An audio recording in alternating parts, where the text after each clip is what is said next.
I'd like to call to order the May 24th, 2018 Plan and Zoning Board of Appeals meeting at 7 o'clock. Before we get started, I'd like to welcome Janet Sayward to the board. Thank you. Glad to have you. So Jen, if you would call roll, please. Chairman Dash. Here. Commissioner Kempa. Here. Commissioner DeGraff. Here. Commissioner Tamman. Here. Commissioner Patel. Yes. Commissioner Mellon. Here. And Commissioner Sayward. Here. Okay, so let the record reflect that a quorum is present this evening. So our first item is business is consideration of the April 25th, 2018 PZBA meeting minutes. Are there any comments, changes, or corrections to the minutes as presented? Okay, if there's no changes, do I have a motion to approve the April 25th, 2018 PZBA minutes as presented? So moved. Second. Jen, roll call, please. Commissioner Kempa. Aye. Commissioner DeGraff. Aye. Commissioner Tamman. Aye. Commissioner Mellon. Aye. Commissioner Sayward. Abstain. And Chairman Dash. Aye. Okay, there's no old business tonight, so we'll move on to new business.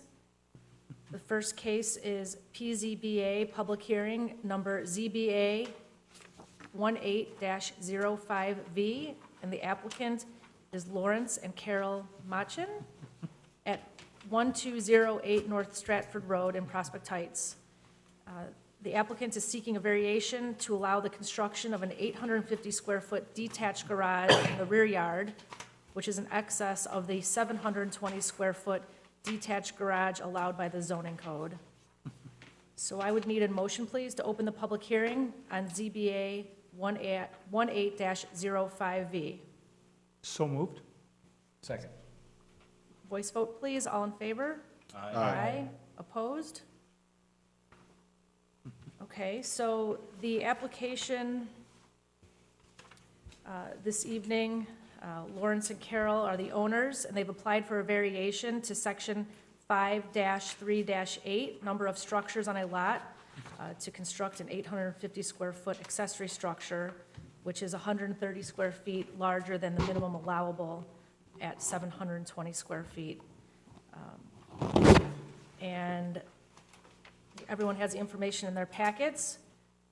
So we can, if the applicant wants to come forward, because it doesn't appear that anyone else is here to speak to the case, so I'm going to go ahead and swear you in. So do you swear the testimony you're about to give this evening will be the truth, the whole truth, and nothing but the truth? Yes. Thank you. So if you could just please state your name and address for the record. Yes, Lawrence Machin, 1208 North Stratford Road, in Prospect Heights, Illinois. Great. Okay, so if you could go ahead and present your case. Well, pretty much what the letter that I wrote, you know, it's kind of pretty much always been a dream of mine to have a bigger garage, but raising kids, you know, we got 3 boys, put 2 of them through college. Our oldest is in a group home, and I just enjoy working on cars, and with the basement too, with the water, because we have a block foundation with leakage, and we do get water down there at times, and to fix that would be very expensive, because with a block foundation, you got to dig all the way down to the base of the foundation, so kind of killing 2 birds with 1 stone here. And yeah, we've worked around it a little bit, you know, with the drainage to make it better and that, you know, but we still do get a little bit of water, like even the other day when it was raining. We had quite a bit of rain, and that's pretty much it. Like I say, the main thing is it's just, I really enjoy working on my own vehicles. Like I said, I'm doing a 51 Ford right now, and I just like doing it. Plus, I want to get my vehicles, all of them, in the garage, all 3. So it'd be, I got a pickup truck, my wife's car, and the truck I'm doing. So kind of like to get them off the driveway. I think that's about it. Okay, so I'm going to go ahead and, there's no one else here to speak to the case. So any comments or discussion from the commissioners?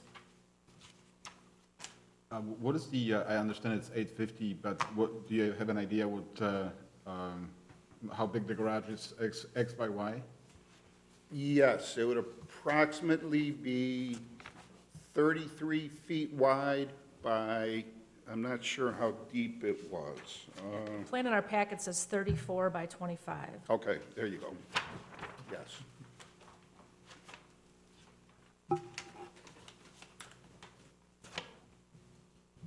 And I Mine did- has dimensions, apparently some of the other ones don't, so Machi, that might be the I confusion. might have missed it, but. Right, it's on the Plata survey, but I'm looking at Commissioner Mellons, he doesn't have the Yeah, dimensions on his, so, Okay. but based on the Plata survey here in my packet, You got 34 by 25? correct. And it's your intention to tear down your old garage? Yes, because from what I understand with the regulations, you got to move it back.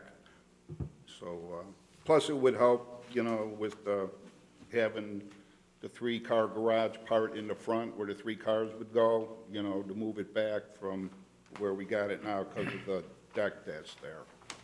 It would not work otherwise. But if I understand right, I can't remember exactly, it doesn't have to be like 110 or 20 feet back, a new garage, I think it is. Not that I'm aware of. No. Oh, okay. Aware of. Then I misread something. 5 foot from the property line, and A detached maximum, garage has to I be mean, something no closer than 2 feet to the home, but Right, okay, you have a patio there. I mean, that's the issue. okay.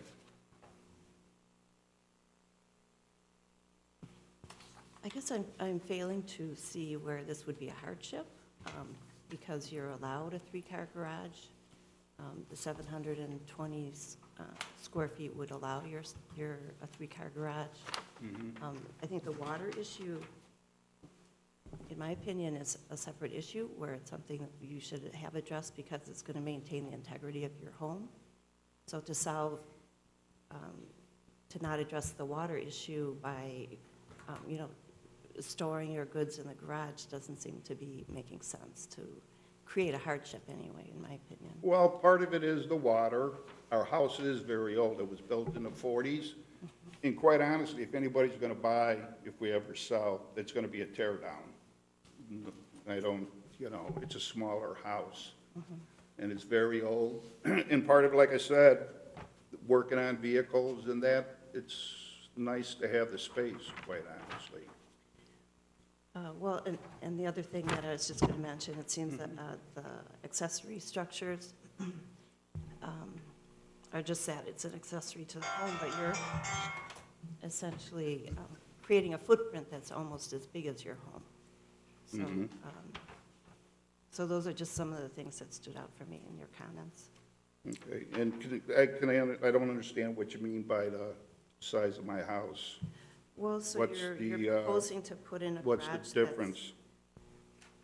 that's 850 square feet, and the main house is approximately 20 by 43, so you're almost at the same size as your footprint of the house. My house? No, you got 43 plus 12 on the back and the front.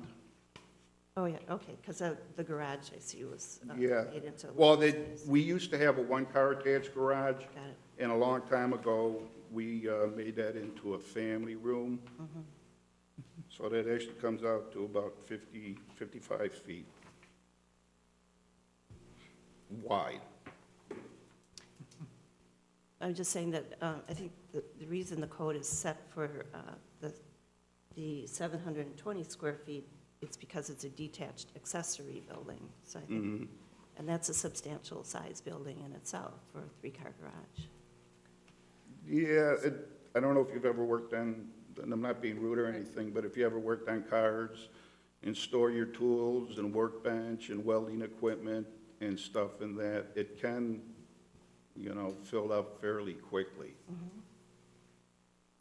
So as part of our application, Dan Peterson, our Director of Building and Development, provides us with a zoning review. And, you know, there were a few items on here that he could not reply that the standard had been met. So I think that's Sure. where Commissioner is questioning here. So although you provided a hardship letter,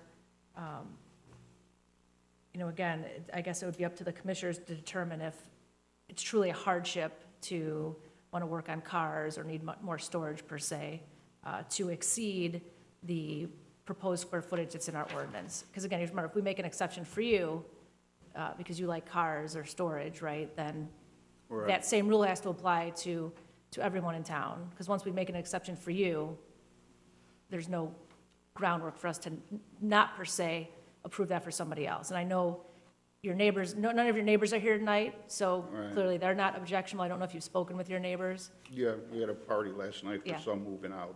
Yeah, so I'm guessing if they were upset by this, they would be here this evening. But again, that is one of the criteria in which our building and development director, the criteria was not met. And one of the other items on there, in regards to depriving the applicant of the rights commonly enjoyed by other property owners, again, our current code, you have 446 square feet that you're currently removing. By putting the maximum square footage allowable, that would give you an additional 274 square feet, you know, without a variation. So that 274 square feet may appear to be sufficient. But clearly you are saying that an extra 274 feet would not be. Well, yeah, like I say, part of it is, you know, with the storage too, would like to get a lot of, the stuff out of the basement and in the garage, that way I don't worry about it. I mean, I understand what you're saying about fixing the basement, but you're talking a ton of money, not that a garage is cheap, but that's substantial to dig around your whole house and have to go all the way down to the foundation to fix that. That's a lot. Yeah, I don't know what's causing the problem, or, if you've investigated the Yes. slope or sump pumps, or what, what. No, no, what you have to understand is, it's a block foundation. I understand, I So haven't it's seen. 8 feet, 8 inches high, 16 inches wide, and like I said, it was built in the 40s, so obviously over through the years of, heaving in and out from frost and that, it leaks.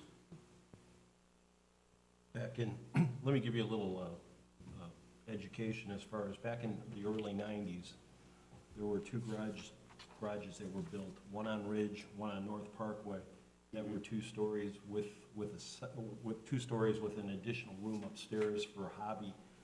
And the neighbors and all got together and said, no, we got to have some ordinances here. And they set the ordinance at that time to 720.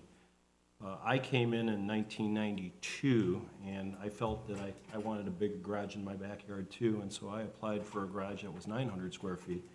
And I went through exactly what you're doing, and I was denied, and I physically have a 720 in my backyard. A good friend of mine bought on Ridge last fall, and we built a garage in the backyard, and he also works on cars, has a lift in his garage that I built for him.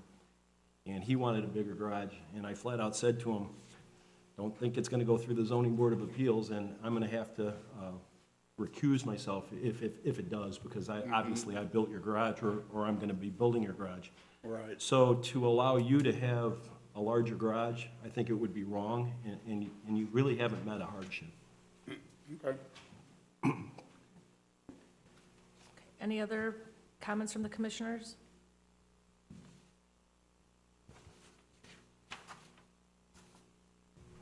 Okay. Okay, So, that, do I have any recourse now, or is that just so pretty?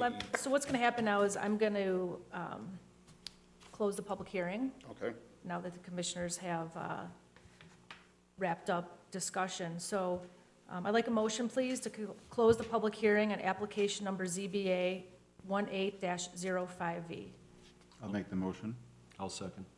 A voice vote, please, all in favor? Aye. Opposed? Okay. So I'd like a motion, please, to receive into the public record the staff review of compliance of this application with the zoning standards as presented by staff this evening, and to make these standards part of the official record for the application. I'll make that motion. Second. Voice vote, please. All in favor? Aye. Opposed? Okay. So I guess now I'll need, if there's any other further discussion amongst the commissioners, at this point, we can take a motion to vote on the application as before us, which is a variation to allow the construction of an 850 square foot detached garage in the rear yard in excess of the 720 square foot detached garage allowed by the zoning code. I'll make that motion. I'll second. Okay, so we're going to go ahead and vote then. Okay. Okay, so Jen, roll call vote, please. Commissioner Kempa? No. Commissioner DeGraff? No. Commissioner Tamman? No. Commissioner Mellon? No. Commissioner Sayward? No? Chairman Dash? No. So we are a recommending body, Mm-hmm. so this will go to the city council for a first reading, Okay. and the date of that reading will be, I don't have that, usually Dan Peterson provides that to me, I don't know when that would be. Not May 29th, because that's next week. So the following. Is it the meeting- Tuesday after Memorial Day already? Well, no, I mean. Right, Would it be Monday, the 11th? okay, so let's assume that on, we are in May, so that would be June 11th. Boy, the time is going quickly. So Yes. this will be, we're going to assume it'll be for a first reading at the city council on June 11th, but we will make sure to confirm that with you Okay. prior to that date. Dan Peterson All right. can reach out to you and let you know. But again, we're a recommending body, so the city council will ultimately make that decision, Okay. okay? All right, thank you. Thank you. All right. Thank you. And I heard you say your kids play hockey. I just came from a game coaching. Did you? Yes. Great. Thank you for coming. Thank you. And he's a White Sox fan, so I'm doubly partial, not gonna lie. Okay, so let's go on to our second new business, which would be PZBA public hearing, case number ZBA 18-07V. And the applicant is the Rand Olive Condo Association, addressed at 1845 East Rand Road in Prospect Heights. And the applicant is seeking consideration of variations to the city's zoning code in order to construct a replacement freestanding ground sign of 160 square feet, which is in excess of the 100 square feet, and the 20-foot height, which is in excess of the 15 height as allowed in the existing location per our zoning code, section 5-9-3B2D. Again, this is for the property located at 1845 North Rand Road in Arlington Heights, which is in our city's B2A General Commercial District. 1845 North Rand Road. East. Oh, sorry, I'm sorry, okay, we will, that's what I had on my, okay, so thank you. All right, so let's go ahead, I'd like, please, a motion to open the public hearing on application number ZBA 18-07V, please. So moved. Second? Voice vote, please, all in favor? Aye. Opposed? Okay, so if all three of you are going to speak, I can swear you in at the same time. And then when you do come forward, just state your name and address for the record. So do you all swear that the testimony you're about to give this evening will be the truth, the whole truth, and nothing but the truth? Thank you. Okay, so before we ask you to present, Daryl, I don't know if you have any comments. The only comment I do have is on the height variation, that part of it. I did verify with the board members, I did verify today, that particular sign, the existing sign is in a low area, it's a hole. And it's 2.5 foot below grade. So technically, you're asking for 20 feet, but the actual height variation would only be 2.5 feet. from what is existing right now. You're at 20 feet, 2.5 feet more than what grade is. So I just want to make that fact known. When they're saying 20 feet, the one sign right now only shows up at 11.5 feet because it's down in a hole. So that's just information I have today for that. Okay, thank you. Okay, so Can I then, ask Daryl a question? Mhm. Regarding- So when you say grade, how do you measure grade? The grade, I have a definition of grade here, but it doesn't really define it, just the grade surrounding the structure or the building. It doesn't say a distance or anything. So actually, if you look at that particular spot, the grade of the parking lot and the ground in the one area is pretty level. So we did a line sight across there with a grade pole, and the actual bottom where the sign sits is 2.5 foot lower than the parking lot and the surrounding flat grade. And there's a storm structure there, so that's why it's so low in that area. So when we establish the height, right now, I mean, it'd only be a difference of 2.5 feet above the 15 feet that you can see from grade. Thank you. okay, so, yeah, if the applicant would like to present, then it's all yours. So just have to state your name and address for the record, please. Absolutely. Hi, my name is Matt Holmes. I'm the attorney for Randolph Condominium Association with this firm of Storino, Romello, and Durkin. We're located at 9501 West Devon Avenue, Suite 800 in Rosemont, Illinois. As I said, I represent the Rand Olive Condominium Association, and I have here with me today a member of the association and one of the unit owners at the 1845 East Rand Road property, Wendy Morgan, who also coincidentally is the city clerk for the city of Prospect Heights.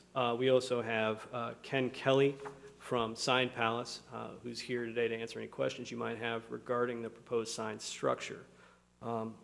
We're excited to be here today to present for the city's consideration a request for two variations from the same sign ordinance, and that is 5-9-3B2D to allow for a freestanding sign of 20 feet, which we thought was 5 feet over the 15-foot limit, but apparently it's 2.5 feet over the 15-foot limit, and of 160 square feet of signage, which is 60 feet over the limit in the code. I'd like to commend the city staff, specifically the Building and Zoning Department. They were very helpful in completing our application, and I believe they have all of the notice requirements and all of the cards and all the rest of that we did for notifying the nearby property owners. Everything that had been received has been turned in. Okay. Large turnout tonight. Yeah, it seems like everybody hates these projects. I did notice a typo in the report, but I spoke with the Building and Zoning Department about it, which is that it only exists in one spot, and it's on the report, and it's not 3B2G, it's 3B2D that we're seeking a variation from. That's on the memorandum. Yeah, it's on the memo, the staff memo that came through. What I'd like to do now is address the standards of the requested variances, and I'd call Wendy Morgan. I'm just going to kind of walk her through the standards and ask her some questions so that she can submit evidence that we are in compliance with standards for variations at this site. In fact, could you state your name? Yes, my name is Wendy Morgan. I live at 400 Crestwell Drive, Prospect Heights, and I am a unit owner at 1845 East Strand Road, and Arlington Heights is actually the mailing address. Even though We're on Prospect Heights property. We understand. Yeah. Hi, Bruce. And you're Understand. you're a member of the Rand Olive Condominium Association. Yes, I am. All right. And you're authorized to testify on behalf of the Rand Olive Condominium. Yes, I am. The first standard that we'd like to address is special conditions and circumstances, which are peculiar to the land. It's actually to the building involved and the land around it. It's my understanding that there are 10 professional commercial tenants in the building. Is that correct? That's correct. And the restricting a sign to 100 square feet for these 10 individual tenants in order to allow them on a pro rata basis, which is required by the laws and rules and bylaws of the condo association to use the sign, would result in some unit owners having really small signage. Is that correct? Right, it would be non-visible. It would be non-visible from Rand Road or Olive, or actually from even anywhere in the right of way. That's correct. Would the literal interpretation of the sign ordinance deprive the applicant of rights commonly enjoyed by other properties in the same district? No, it wouldn't. Well, at the intersection of Rand and Olive, there are three different locations that are in Prospect Heights that have signs. There's your property, which currently has a relatively small sign. To the northwest of your property, across Olive Street, is a sign that the top business on it is a business called Kids Beds. Is that correct? That's correct. I'm not really planning on submitting this, but I took a photo. I'm sure most of you are familiar with driving up and down Rand Road. This sign is directly across the street from your property? That's correct. All right. And that's also located in the same zoning district that our property is located at 1845.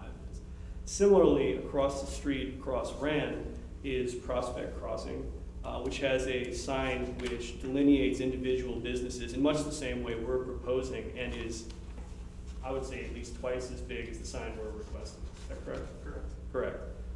That's in addition to the Tony's sign that's also across the street on the same property. Now that isn't, I should mention, in the same zoning district as we are. It's a B4 PD, but it is directly across the street and under the zoning authority of the city of Prospect Heights.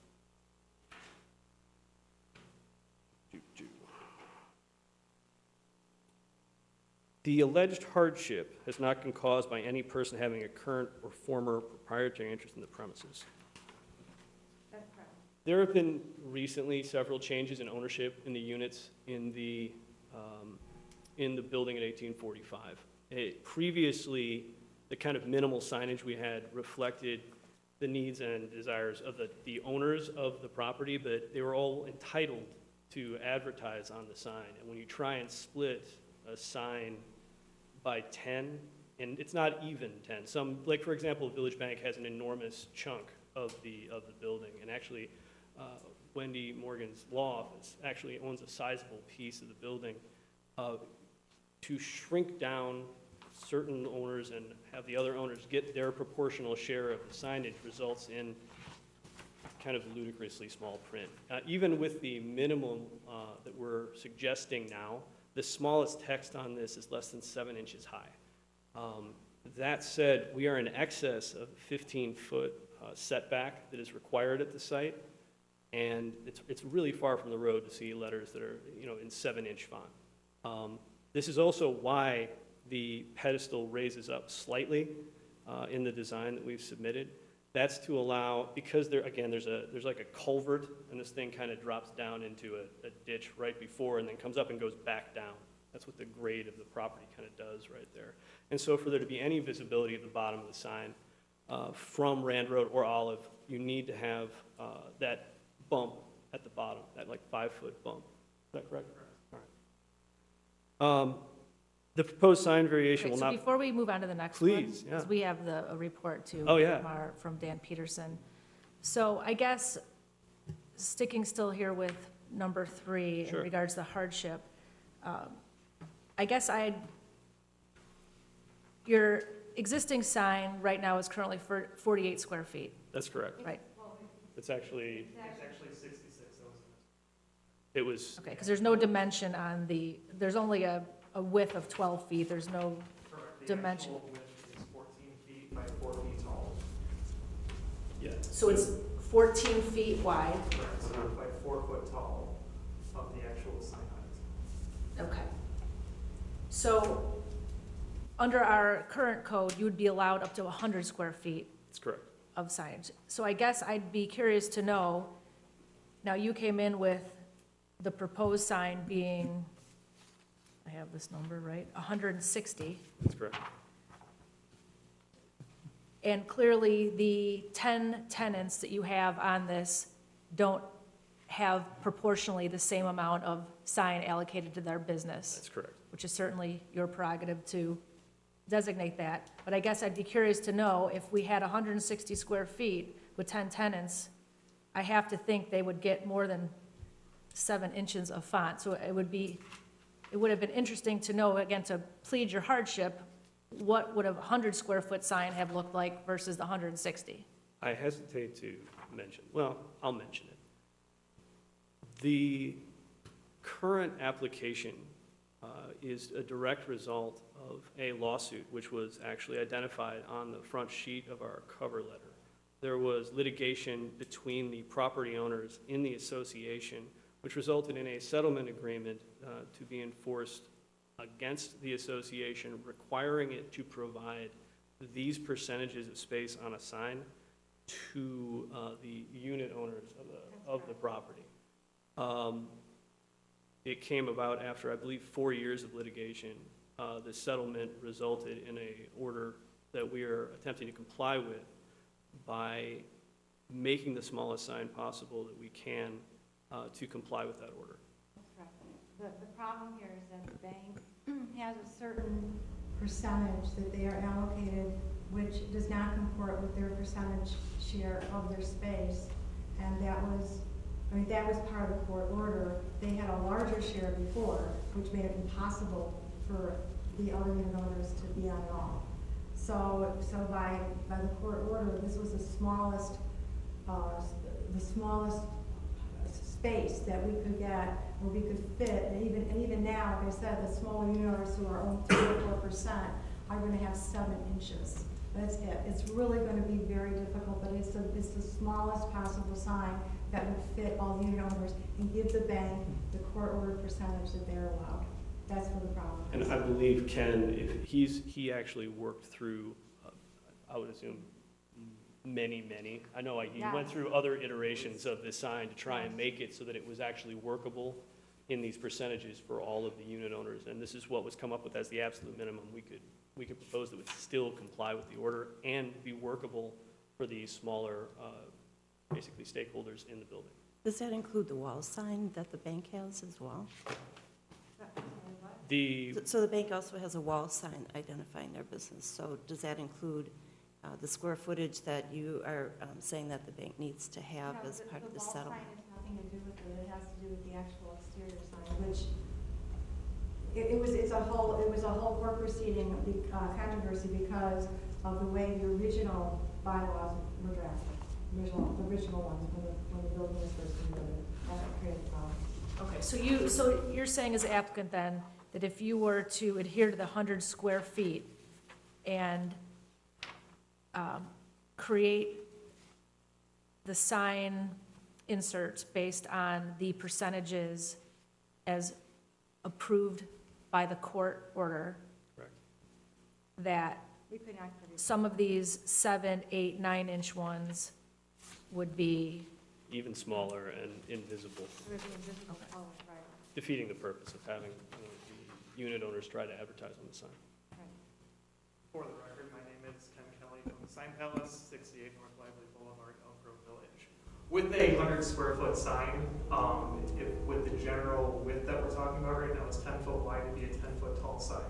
Right now, the bank is allowed 25% of that sign, meaning they get the first 2.5 feet of the sign, leaving only 7.5 feet of signage area for the remaining 10 tenants.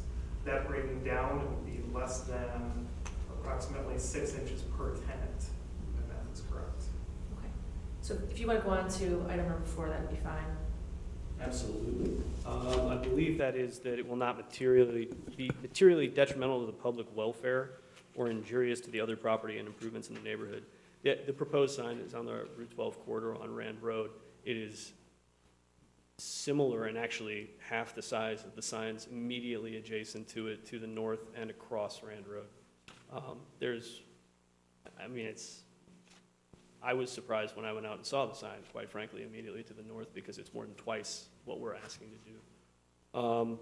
It wouldn't be detrimental to public welfare or injurious to any of the other property improvements in the neighborhood. I mean, one of the things we can say is that we notified everyone and no one is here to object to it. It's my understanding that no objections were received by the city about this project at all. Just a question on that Sure. topic. Do you have any idea what that kids' beds sign standard, the total size of that is? Yeah, I took some pictures of it because I was surprised that it was there. It's directly adjacent to an existing, yeah, please. It's directly adjacent to to a ComEd power line. Those poles are typically 35 or 40 feet. Correct. So that sign's approximately 40 to 45 feet tall. wide. It is substantially larger than what we were proposing. Okay, and we are gonna, as long as we're We're gonna go ahead and put this into our exhibit. That's fine. As item number 8. some more if you want. If we are gonna introduce that one, we might as well do the other two signs that are directly across the street as well, which is the Prospect Could Crossing you, actually, sign Jen, could you label that, please, exhibit 8? Thank you. and the Tony's sign, which are both directly across Rand Road. Okay, so these will be exhibits number 9 and 10. Okay. And again, I guess more weight should be given to the kids' beds, I would say, since it's in the same zoning district and literally, less than 400 feet away. Maybe, if I could speak to that, though, and maybe Dwayne could help with this question as well, but I did ask Dan if there was a variance for the kids' beds, and he could find no record of a variance. Either could I. So he thought that it may have come in as a non-conforming when the property was annexed. I was actually asking Clerk Morgan that because I know she has a lot of institutional knowledge, and I was like, is this a variance or was this brought in as a non-conforming use? Yeah, I can tell you that when I moved in the building in 1995, that sign was not there. I recall, and I can also recall in 2000, the sign was not there. So, and I don't believe that sign is more than 10 years old.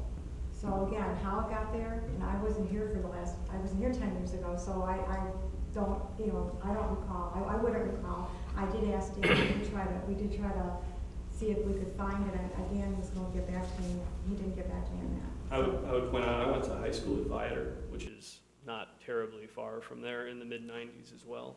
And I don't remember that kids' bed being the business that was there at that Oh, no, I'm point. not saying, I'm No. saying the sign and the height was probably not existing non-conforming, Was but it a PJ tenant Michelle? panel would have been Yeah, it changed was. out, sure. Okay, The so let's, tenant panel, I'm sure, was Yeah. changed. all right, so let's do this. Why don't you continue with because I know there's a few more left. Mhm. So why don't you go through those, and then we'll open it up for questions? Absolutely. Because I think. I think the rest of them are Most of them are met, right? They're fairly straightforward, the right. rest of them. I'm going to So I don't kind want of to, clump I know you these prepared together. your- Rather than ask these as questions, I'm just going to say the proposed variation will not impair an adequate supply of light and air to adjacent properties. We are more than adequately set back from the adjacent properties. Nor will we be any impact on congestion in public streets, increased danger of fire, nor will the sign endanger the safety of the public in any way. I went out there, and I have more pictures if you want them. This is set so far back from the intersections on either side of the street that it will cause no problems with fire or traffic. The proposed variation will not change the essential character of the locality. As we discussed before, it's very similar to the other existing business uses in the district. It is in harmony and spirit with the intent of the title. While an increase in height and square feet from allowable standards, it does conform to the norms of the signage along the Rand Road corridor and the immediate vicinity. The proposed multi-tenant sign is similar but smaller than the signs we've discussed previously and that I've brought photos of. The granting of the variation will not confer any special privilege denied to owners of the other land in the same district, in that everyone in this district can come and do the same type of application we're doing, and it appears that some of them have successfully. Thank you very much, and we're happy to answer any questions that the commission has.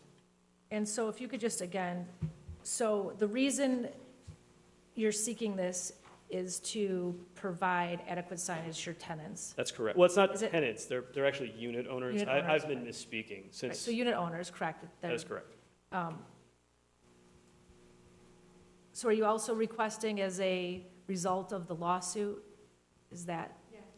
The reason the association is undertaking this action on behalf of the unit owners is we were directed to pursuant to the settlement agreement between the unit owners. The unit owners individually could come in theoretically and one by one ask for, variations to this, but this was the agreement that was made to settle the lawsuit, and that we were directed to bring this variation request to try and get adequate signage for all of the unit owners at 1845 Rand Road. Okay, so I'm going to go ahead and open it up to questions or comments from the commissioners then. Since there is no public testimony to be taken this evening. I'll make a comment. Sure. I was with Old Town Sanitary District when Old Town had their condominium over there. And I was there probably about 15 years, and every time somebody needed to come to the office, they could never find it. We had no signage. And for a building of that size, if I was an owner of a piece of property in that, I would expect my shingle to be hanging out front. And I do feel that you do have a hardship because obviously the court is ordering you to comply. That's all I'm gonna say. Thank you. Anything else from the commissioners? Is there a reason that it's located where it is? Could you move the location so that it would be closer to the street and more visible? Theoretically, we could. However, Rand Road at that point, it might affect traffic visibility, and we'd have to move it into, the slope, again, it goes down by our sign, but it actually goes right back down into it's not a culvert, but there's like a Drain. detention area as you get closer to Rand Road, which would mean we'd need to increase the height of the sign to get to the same level we're at now. And it might decrease visibility along Rand Road, especially for the two intersections immediately to the north and south. But you're utilizing the existing foundation. And we also are Right. So utilizing. you're the utilizing existing what's already foundation. there, you already have power to the sign. That's correct. Right, so there's a lot There's of, also that. I mean, right. In addition to that, pursuant to the lawsuit and court orders, we can't exceed a certain amount of cost, and we've already maxed our cost to the limit. So, and I'm understanding, the sign panels has indicated it would cost substantially more to move the sign closer to the street. Well, certainly, right. You have to- And also in the area, there is a fairly large right-of-way for the drainage, for the zoning. The sign has to be so far off, I believe it's 15 feet. Right now, the sign is at that point. The right-of-way is larger than a normal business. and actually, if you look at the picture for kids' beds, you'll see how close their sign is to the power lines, the ComEd power lines that run on that side of the road along Rand. And we would be getting closer to those than I believe we probably should. Any other comments from the commissioners? Okay, then I'm going to go ahead and request a motion to close the public hearing on application number ZBA 18-07V. So moved. Second. Voice vote, please. All in favor, say aye. Aye. Opposed? Okay, then I'd like a motion, please, to receive into the public record the staff review of compliance of this application with the zoning standards as presented this evening, and to make these standards a part of the official record for the application. I'll make that motion. Second? All in favor? Aye. And I would also need this evening a motion to receive into the public record the 3 exhibits that we circulated this evening, which would be exhibits number 8, 9, and 10, which were photographs of existing signs in close proximity to the applicant's address. Motion, please. So moved. Second. All in favor? Aye. Aye. Okay, so is there any other discussion that needs to take place amongst the commissioners? Because if not, then, I'd like to just make a few comments. I think it's difficult to compare this situation with Prospect Crossing because that's a PUD shopping center, where the building that you're referring to is a professional building, not unlike the one just south of it, the medical building. I think that the whole Rand Road corridor there has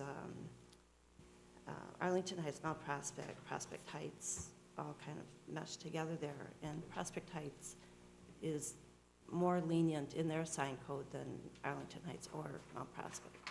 So I think that 100 square feet is more than you would be able to do if you were just a little bit south or a little bit north even.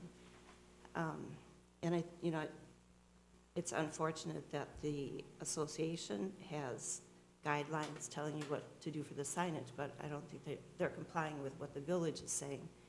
I don't think there's any reason that you couldn't get 10 tenants on a 100 square foot sign. But you're talking percentages, which is not something that's written into the code. The Prospect Heights does not say that you can only put a certain amount of items of information on the sign. They let you do whatever you want on the sign, but they do restrict the location and the size of it. So I think, in my opinion, the 100 square feet is still very generous. And again, we're not comparing this to a shopping center. It's a professional building. Okay, any other comments from the commissioners? I guess we'll go ahead then and make a motion to, just read it here again, right? Bear with me. So it would be a motion then for variations to the City of Prospect Heights zoning code in order to construct a replacement freestanding ground sign of 160 square feet, which is in excess of the 100 square feet, and 20 feet high, which is in excess of the 15-foot high as allowed in the existing location per section 5-9-3B2D of the City of Prospect Heights zoning code, and the property commonly known as 1845 East Rand Road in Arlington Heights, which is in the city's B2A General Commercial District. So I guess, do we have a motion to present this variance as read? I'll make the motion. Second? I'll second. Okay, so Jen, roll call vote, please. Commissioner Kempa, Aye. Commissioner DeGraff, Aye. Commissioner Tammon, Aye. Commissioner Mellon, Aye. Commissioner Sabert, No. Chairman Dash. Aye. Okay, so as I mentioned previously, we're just a recommending body. So at this juncture, we are assuming this case will be heard then on June 11th at the city council meeting, and I'm sure Ms. Wendy Morgan will confirm that for you. Thank you very much. Okay, thank you. Thank you. Okay, any communications this evening? Daryl or anyone else? Not that I'm aware of. Okay, so then with no further business, do I hear a motion to adjourn the May 24th, 2018 Planning and Zoning Board of Appeals meeting? I'll make that motion. Second? Second? Voice vote, all in favor? Aye. Opposed? Okay, thank you.